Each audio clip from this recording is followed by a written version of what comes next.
रासायनिक खेती जहर है, जहर है, जहर है। लहराए फसलें खेत खेत में।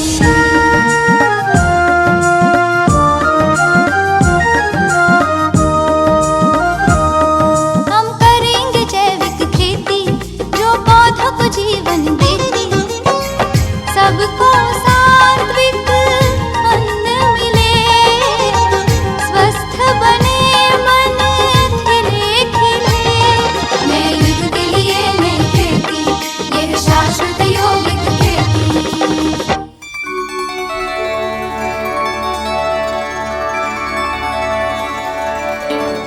नमस्कार, शाश्वत यौगिक खेती टॉक शो में एक बार फिर से आपका स्वागत है।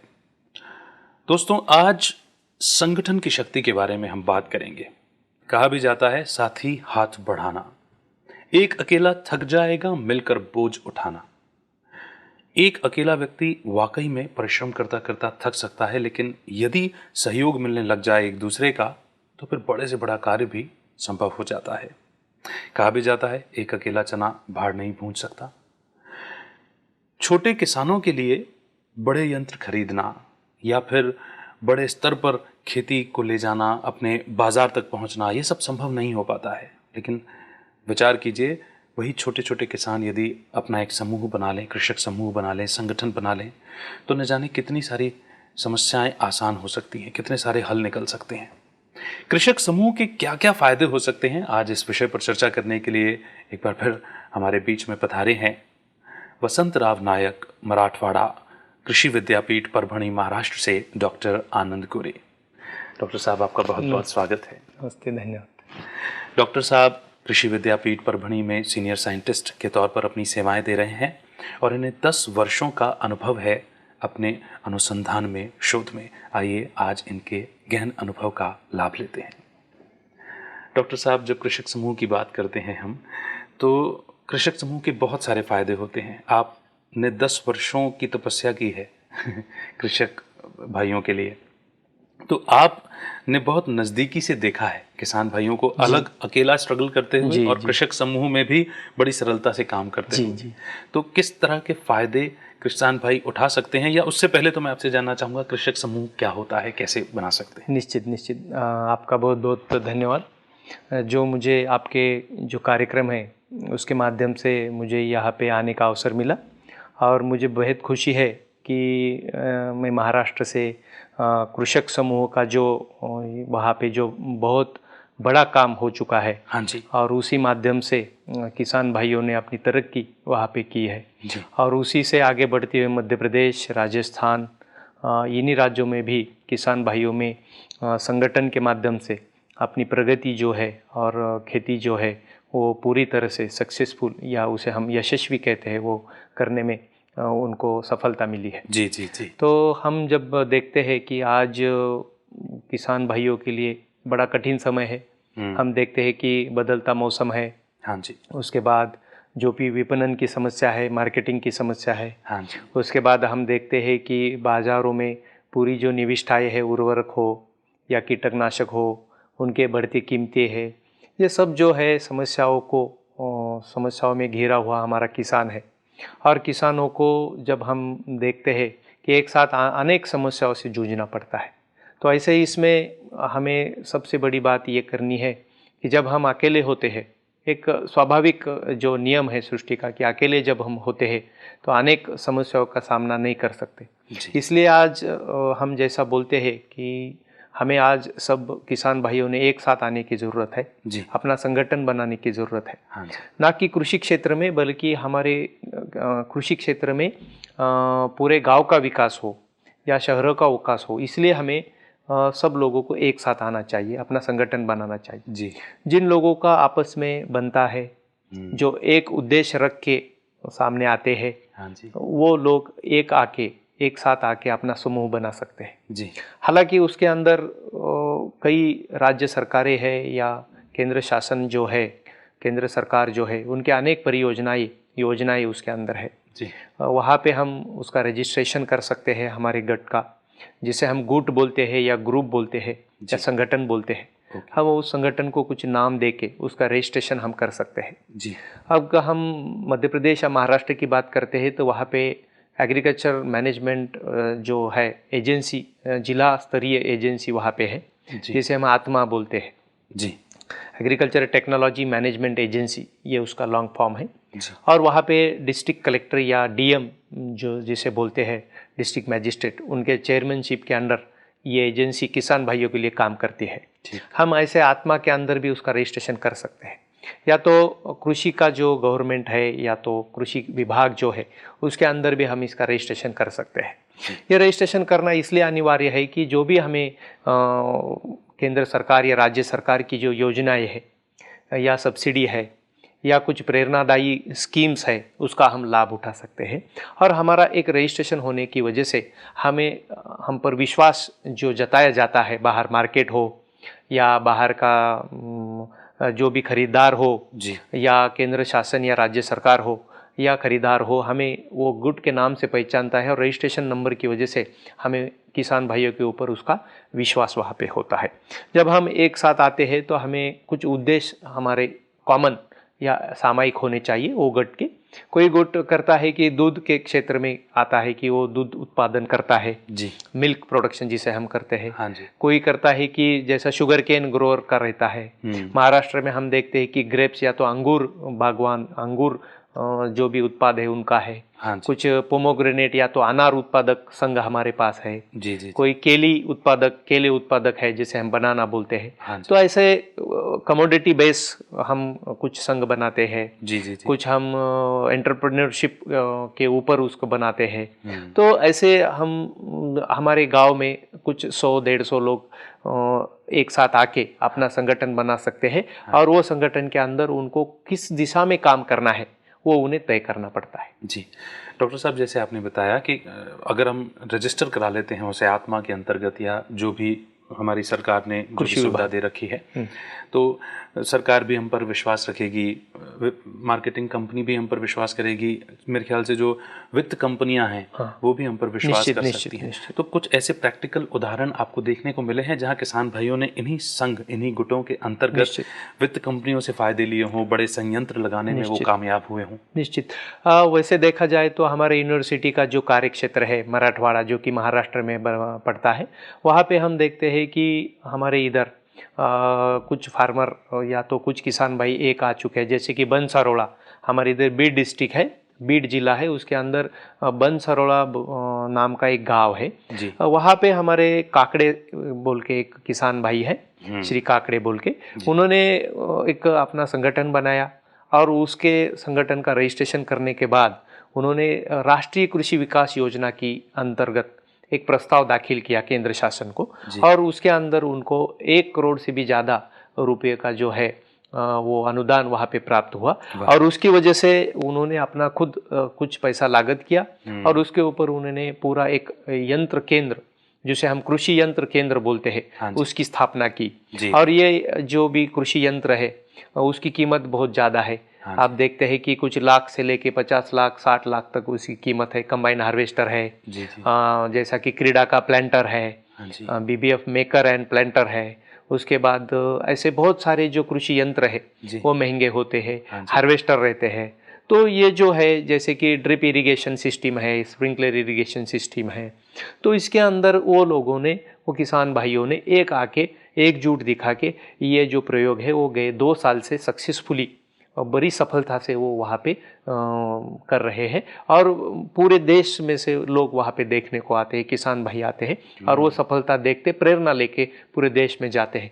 दूसरा एक गट है हमारा, एक बीड जिला में, वहाँ पे जो है नाथराव कराड़ बोल के, जो कि इंजे गांव, वहाँ गांव का नाम है, उन्होंने भी गुट फार्मिंग, ग्रुप फार्मिंग, जिसे हम मराठी में गट शेती बोलते हैं, सामूहिक खेती जिसे हम बोलते हैं हिंदी में, वो वहाँ पे उन्होंने लिया है कि जैसे कि कपास का क्षेत्र वहाँ पे ज़्यादा है, तो उन्होंने कपास में इंटीग्रेटेड कॉटन फार्मिंग के तहत, जिसे हम एकात्मिक कपास खेती बोलते हैं, उसके अंदर उन्होंने एक ही क्रॉप जो बीटी कॉटन है उसका एक ही जो हाइब्रिड लिया है। उसके बाद उसे एकात्मिक रूप से उन्होंने ठिबक सिंचन, एकात्मिक रूप से उन्होंने कीट प्रबंधन जो है वो पूरा क्षेत्र के ऊपर उन्होंने 1000 एकड़ से भी ज़्यादा उनका कार्य क्षेत्र है, वो भी बड़ी सफलतापूर्वक ये संगठन चला रहे हैं। बहुत उसके बाद हमारा क्रीड़ा के अंतर्गत जिसे हम बोलते हैं कि केंद्रीय बारानी अनुसंधान केंद्र है, हाँ जी। उसके अंतर्गत हमारे विश्वविद्यालय ने, हमारे कुलपति महोदय आदरणीय डॉक्टर बी वेंकटेश्वरोली सर के मार्गदर्शन में हमने एक पूरा गांव वहाँ पे हमने अडॉप्ट किया है, जिसे हम बाबुल गांव नाम से जानते हैं।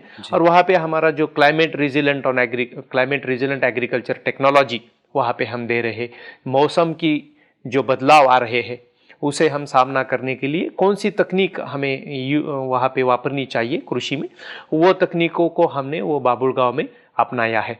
और ये पूरी तकनीकों के अंदर एक बड़ी विशेष केंद्र हमने वहाँ पे स्थापित किया है, और वो केंद्र का जो नाम है वो सामूहिक कृषि यंत्र केंद्र है। जी। और ये केंद्र के अंदर हमने क्या किया है कि जो भी विश्वविद्यालय ने जो भी हमने कृषि यंत्र वहाँ पे विकसित किए हाँ हैं, जी। किसान भाइयों के लिए वहाँ पे हमने दे दिए हैं, जी। और उसका उपयोग किसान भाई करते हैं जो कि छोटे छोटे हैं, जो कि अकेले खरीद नहीं सकते। हाँ जी। फिर उसका नाम मात्र शुल्क वहाँ पे देना पड़ता है। जी। वहाँ पे उन्होंने एक अपना बोर्ड ऑफ मैनेजमेंट जिसे हम कहते हैं कि उसका भी स्थापना की है, ठीक। और नाम मात्र शुल्क भर के वहाँ पे वो जो यंत्र है जिसे चाहे वो ले सकते हैं, और वो वापरने के बाद उसका दूसरे किसान भाइयों के लिए भी उसका यूज होता है।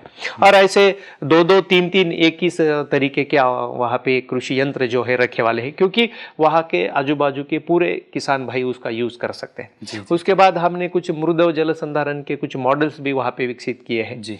उसके बाद हम किसान भाइयों को कुछ ट्रेनिंग देते हैं कि आपको जितना भी उर्वरक लगता है, रासायनिक खाद लगता है, या तो सेंद्रिय खाद लगता है, या तो कुछ कीटनाशक दवाइयाँ लगती है, खरपतवार नाशक दवाई लगती है, तो एक साथ आप उसकी जो है वो उसको खरीदना चाहिए। 100 लोगों का एक साथ अगर खरीदा करते हैं तो सीधा कंपनी से हम, कंपनी के जो भी रिप्रेजेंटेटिव प्रतिनिधि रहते हैं उनको हम गांव में बुलाते हैं जी। और वो गांव में हमको हमारे किसान भाइयों के लिए 20%, 30% उसके जो छूट वो देते हैं। हाँ। और इसकी वजह से लोगों को जो है वो खर्च जो है खेती ऊपर, वो लागत भी कम लागत जो है वो कम हो जाती है। उसका दूसरा फायदा ऐसा है कि ये केंद्र की वजह से लोगों का आना जाना रहता है। हाँ, जैसे कि कुछ मार्केटिंग की कंपनियां है, हमारे पास बड़ी ऑयल मिल्स है लातूर डिस्ट्रिक्ट में, महाराष्ट्र में, कि वो ऑयल मिल के रिप्रेजेंटेटिव हमारे गांव में आते हैं। तो जब हम अकेला फार्मर उसका 2 क्विंटल 5 क्विंटल जो सोयाबीन है जी या मूंगफली वो नहीं बेच सकता, फिर हम क्या करते हैं कि सब 200-300 किसान भाइयों का एक साथ पूरा उत्पाद करते हैं। हर एक का वहाँ पे जो है वो उसका रजिस्ट्रेशन करते हैं कि इनका 10 क्विंटल है, इसका 25 क्विंटल है। फिर वो हम एक साथ उसकी प्रोसेसिंग करते हैं। जी।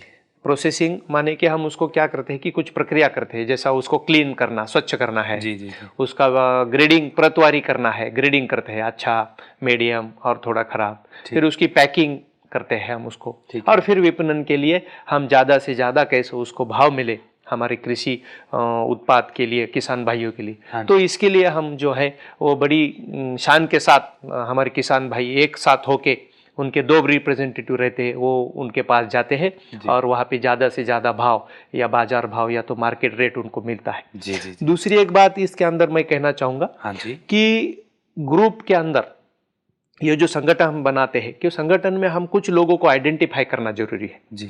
जैसा कि हम देखते हैं कि कुछ लोग जो रहते हैं वो बोलने में माहिर रहते हैं। हाँ जी। तो वो चले जाने चाहिए कि भाई कहाँ पे सीड सस्ता मिलता है, कहाँ पे खाद सस्ता मिलता है, और यही लोगों को मार्केटिंग में रहना चाहिए कि भाई हमारा उत्पाद कैसा अच्छा है। हाँ जी। कैसा ज़्यादा भाव मिलना चाहिए जी। कुछ लोग टेक्निकली बहुत अच्छे रहते हैं, उनको यंत्र केंद्र के ऊपर रखना चाहिए कि कहीं उसको दुरुस्त करना है। हाँ। कोई यंत्र अच्छे से चलाना है, कोई बंद गिर गए तो कैसा चालू करना है। हाँ, कुछ प्रोसेसिंग, जैसा कि हम हल्दी पाउडर का हमारे पास यंत्र है, हल्दी से हम हल्दी पाउडर बनाते हैं। हाँ, तो वो यंत्र चलाने के लिए ऐसे कुशल जिनका उसके अंदर ज़्यादा रुचि है, ऐसे लोगों को उधर रखना चाहिए। ठीक। कुछ लोग रहते हैं कि भाई हम बाहर नहीं जाएंगे, हम घर पे ही गांव में बैठे रहेंगे, ऐसे लोगों को हम ग्रेडिंग या पैकिंग का काम देते हैं कि जैसी रुचि है वैसा काम हम अगर अपने गुट में देते हैं तो वो काम बहुत ही अच्छी तरह से सामने आता है और वो बहुत रुचि लेके काम करते हैं और उनको करने में आनंद मिलता है और काम भी हो जाता है।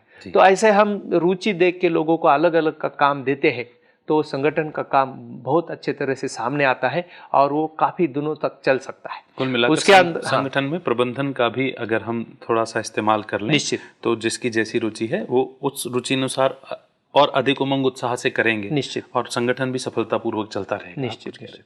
हाँ, दूसरी एक बात इसके अंदर ऐसी है कि जो भी आधुनिक तकनीक है वो चलाने वाले कुछ जो यंग लोग हैं उसके अंदर, हाँ जी, जो उसमें इंटरेस्टेड है कि वो इंटरनेट चलाना जानते हैं, जी जी जी, ईमेल भेजना जानते हैं, हाँ जी, तो अपना एक ब्लॉग वो हमारे किसान भाइयों बना सकते हैं। ठीक। जैसा हमारे यूनिवर्सिटी का ब्लॉग है जी। वैसा ब्लॉग बना के वो ब्लॉग के ऊपर डाल सकते हैं कि हमारे मई महीने में ये उत्पाद होता है, जून में ये होगा, अगस्त में ये होगा, ये सब्जी हम तरकारी हम उगाते हैं, जी, ये क्वालिटी रहेगी, ये वैरायटी है।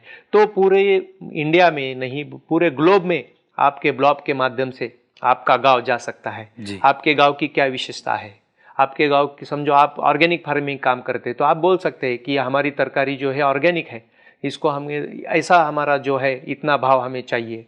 और लोगों को बहुत अच्छी तरह से मालूम हो चुका है कि आज किसान भाई भी तकनीक में पीछे नहीं है, तो जी। इसके वजह से हम किसान भाइयों को संगठन के माध्यम से जो उनको फ़ायदा कर सकते हैं वो बिल्कुल कर सकते हैं। और इसके लिए हमारा कृषि विश्वविद्यालय जो है, हमारे कुलपति महोदय के मार्गदर्शन में हम बहुत जगहों पे ये काम आगे लेके जा रहे हैं। जी जी, और मैं किसान भाइयों को यहाँ पे नम्र निवेदन करता हूँ कि अगर आपको कभी भी लगता है कि इस बारे में हम अगर आपकी कुछ मदद कर सकते हैं तो ज़रूर हमें संपर्क वो कर सकते हैं। क्या बात है डॉक्टर साहब, आपने बहुत अहम जानकारी दी है कि कृषक समूह बना करके, कृषक संगठन बना करके छोटे किसानों का तो बहुत अच्छा फ़ायदा हो सकता है, क्योंकि एक छोटे किसान के लिए नहीं है उसकी ताकत कि वो बड़े संयंत्र खरीद सके या फिर बाज़ार में भी आत्मविश्वास के साथ पहुंच सके। लेकिन यदि ये समूह बन गया, ये संगठन बन गया, तो सभी छोटे किसानों का फ़ायदा हो सकता है। और दूसरी बात इसके अंदर इम्पॉर्टेंट है कि आज हम देखते हैं कि टेक्नोलॉजी बदल रही है, तंत्रज्ञान बदल रहा है। अभी हमें इसके अंदर क्या करना चाहिए कि जो भी विकसित होता है, हर साल कुछ नया खेती के अंदर विकसित मॉडल आते हैं, कुछ यंत्र आते हैं, कुछ नई टेक्नोलॉजी आती है, कुछ नए वैरायटीज़ आते हैं, तो कुछ कीड रोग का प्रबंधन कैसा करें, ऐसे कुछ नई नई तकनीकें आती हैं जी, तो वो सीखना भी बहुत ज़रूरी है। हाँ जी, इसलिए कुछ हमें कुछ अपने राज्य में रहती है, कुछ बाहर के राज्य में रहते हैं, तो ऐसे कुछ सेमिनार्स, वर्कशॉप ये लेना भी ज़रूरी है। जैसे कृषि विज्ञान केंद्र में जाना ज़रूरी है, कृषि विश्वविद्यालय में जाना ज़रूरी है, कृषि अनुसंधान जो भी संस्था है उसके अंदर जाना ज़रूरी है। तो इसलिए किसान भाइयों ने एक साथ रह के अगर वो जाते हैं जी, कुछ प्रशिक्षण लेते हैं तो वो कारगर होता है। जी। अकेला किसान भाई जाता है तो कुछ समझ नहीं पाता है, हाँ जी, कुछ हेजिटेट होता है, हाँ जी, वो थोड़ा शर्माता है। तो ये ग्रुप का जो फायदा है वो अनलिमिटेड है जी जी, कि वो कहाँ फायदा नहीं ऐसा पूछे तो हम नहीं रोक सकते, अनन्य उसके फायदे हैं। इसलिए प्रशिक्षण लेने में, नई तकनीकों को सीखने में भी संगठन का अपना खुद का एक महत्व है। बिल्कुल, आपने मेरा सवाल अपने आप से ही उसका जवाब दिया। मैं अगला सवाल यही पूछने वाला था आपसे कि किस तरह से प्रशिक्षण के क्षेत्र में भी ये संगठन आगे बढ़ सकता है। डॉक्टर साहब, फ़ायदे ही फ़ायदे नज़र आ रहे हैं कृषक समूह बनाने के, लेकिन एक सवाल मेरे जहन में आ रहा है और मुझे लगता है वो पूछना भी लाजमी हो जाता है। ऐसा तो नहीं कि कृषक समूह बनाने के कहीं कुछ नुकसान भी होते हों? ये आपका सवाल बिल्कुल भी सही है। देखिए, जब हम देखते हैं तो फ़ायदों के साथ कुछ नुकसान कभी कभी कुछ जगहों पे हमने देखा है। जैसे कि स्थानिक जो राजनीति है उसके अंदर आ सकती है। देखिए कि हर एक इंसान अलग सोच रखता है, हाँ जी, लेकिन इसके अंदर हम बेसिकली यही विचार करते हैं कि ऐसे लोगों का संगठन होना चाहिए जिनका उद्देश्य एक है। जी, अगर वहाँ पे एक आधा किसान भाई कहता है कि नहीं मुझे ये दिशा की ओर जाना है, तो वहाँ पे पूरा संगठन का ऐसा काम है कि वो एक मत से हो जाए, जी, कि वहाँ पे कोई दूसरा मत नहीं आना चाहिए। फिर एक मत से उनको अच्छे से हम समझा के वो उसके फायदे और उसका नुकसान क्या है, दोनों चीज़ों के बारे में अवगत कराते हैं। और अवगत कराने के बाद वो अपने आप ही जब समझ में आता है तो जो भी कभी कभी ऐसी चीज़ें सामने आती है वो अपने आप ही ख़त्म हो जाती है। कई जगहों पे हमने देखा है कि गुट बनते हैं, शुरू होते हैं, कुछ महीने चलते हैं, फिर वो ऐसे कुछ तो भी प्रॉब्लम आते हैं कि अपनी आपस में नहीं बनती है, तो फिर वो गुट नष्ट हो जाते हैं। लेकिन किसान भाइयों ने इसकी तरफ देखना चाहिए कि इसकी वजह से उनका ही नुकसान है। जी, तो ऐसे लोगों को अलग तरीके से हम वहाँ पे ट्रीटमेंट देना ज़रूरी है। इसलिए मैं कहता हूँ कि जो लोगों को जमता है कि हाँ। ऐसे लोगों को समझाना हाँ चाहिए। जी। ऐसे जो बुजुर्ग लोग रहते हैं जिनका पूरे गांव के ऊपर अच्छे से उनको मानते हैं, तो ऐसे लोगों को वहाँ पे हमें रखना चाहिए कि भाई क्या सही है क्या गलत है, अपने गांव के लिए क्या अच्छा है, संगठन के लिए क्या अच्छा है, ये समझाने की जिम्मेदारी उनके ऊपर छोड़ देनी चाहिए। तो बिल्कुल अपने जो संगठन या अपना ग्रुप या जो अपना केंद्र है वो निश्चित तौर पे सफलतापूर्वक चल सकता है। डॉक्टर साहब का बहुत बहुत शुक्रिया अदा करते हैं हम, क्योंकि इन्होंने जो कृषक समूह के फ़ायदे बताए हैं, जिस तरह से डॉक्टर साहब बता रहे हैं कि अगर सोचें कि लिमिटेड फ़ायदे हैं, बिल्कुल नहीं, अनेकानेक फ़ायदे हैं और संगठन बनाना मतलब सफलता को पाना, यह तय बात है। डॉक्टर साहब, मैं सभी किसान भाइयों की तरफ से आपका तहे दिल से शुक्रिया अदा करता हूँ। बहुत बहुत धन्यवाद आपका। धन्यवाद। Thank you.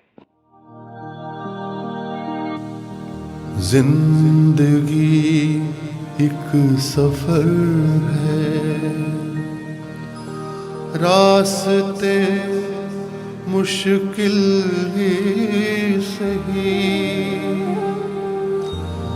हौसले गर हैं बुलंद तो मंजिलें फिर दूर नहीं।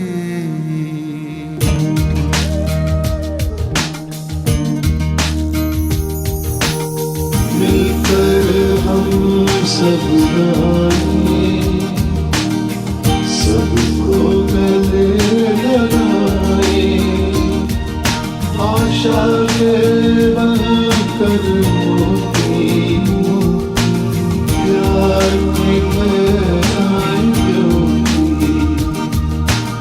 अमन हमारा धर्म है, अमन हमारा वतन है।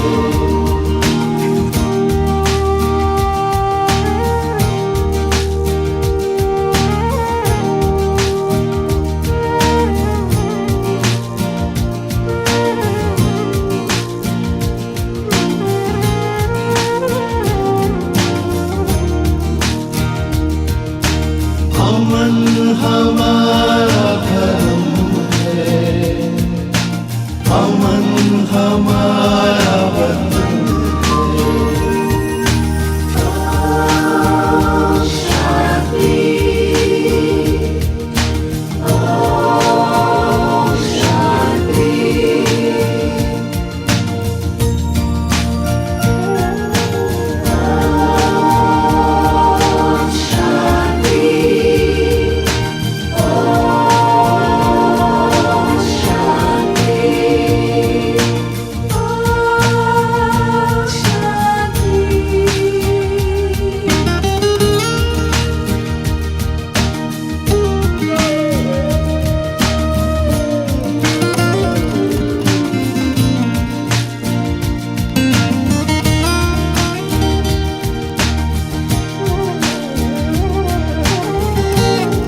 हमारा धर्म है, अमन हमारा वतन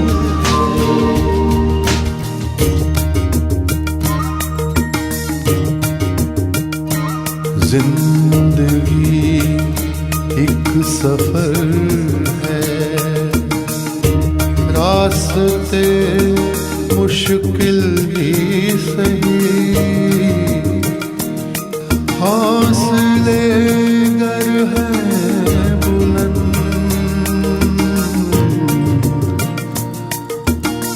तो मंजिलें फिर दूर नहीं। अमन हमारा धर्म है, अमन हमारा वतन है, अमन हमारा धर्म है, अमन हमारा वतन।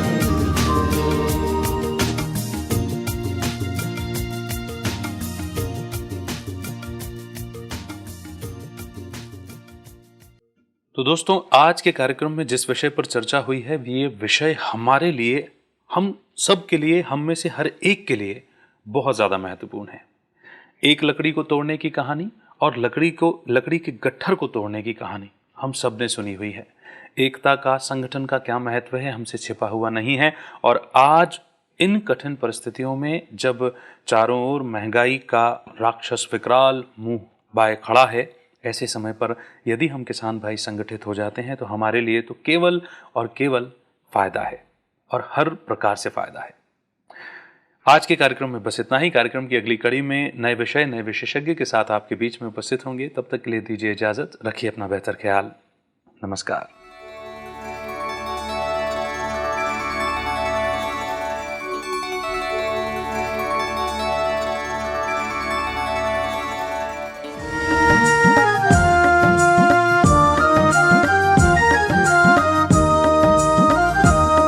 हम करेंगे जैविक खेती जो पौधों को जीवन देती, सबको